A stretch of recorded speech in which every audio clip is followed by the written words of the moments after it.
Hey guys, I'm back for another AFI 100 Film Challenge review, and this time I'm looking at number 53 on the all-time list, Amadeus. Now, I had streamed this one. This was the last of the films that I did not own, but luckily I was able to see it that way. It was released on November 19th, 1984, directed by Milos Forman. The original theatrical cut was 161 minutes. This one, the version I watched, ended up being 180 because I cannot find a theatrical version. Which is the reason why I hadn't bought it, because I would love to see the original theatrical pieces first before I watch the extended cuts. But it was still a decent film. And the gist of the film focuses on Mozart, on his life and friendship, or should I say, jealousy with,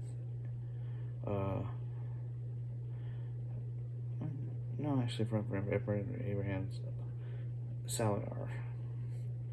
And Abraham plays that character. Tom Hulse is Wolfgang, Amadeus Mozart. Jeffrey Jones is also in this, who plays Emperor Joseph II.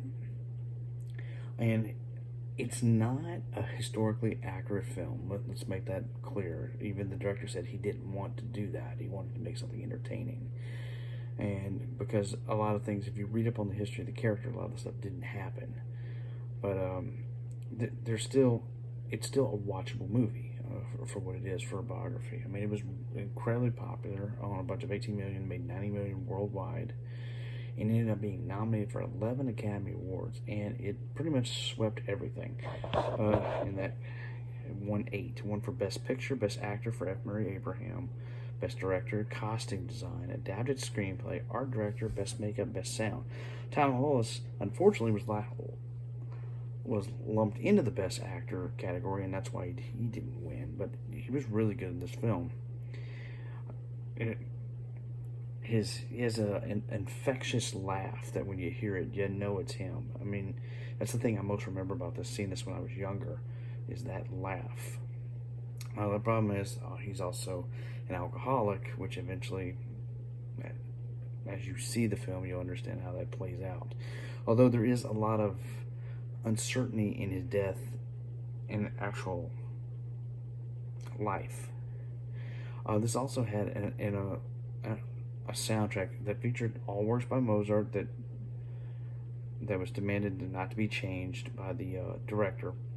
The soundtrack ended up selling over 6.5 million and making it one of the best-selling classical film soundtracks of all time. So it's hit a lot of high notes in that. As far as me watching it, I enjoyed what I saw. I never got bored with it. I mean, even to be a long film, almost 3 hours, it flew by pretty quickly for me.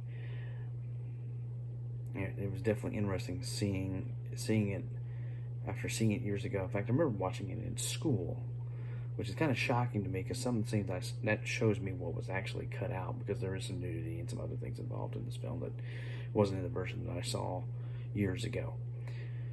But overall, it's considered to be a classic. I mean, it's a shame it dropped out of the list, but when you're changing up lists, there has to be casualties every time. But still, it's a really neat movie to see, and I would recommend watching it at least once. Everybody needs to see it once at least. But that's all I got. Amadeus. I'll link the trailer below so you can see it. Take care, and as always, go watch a movie.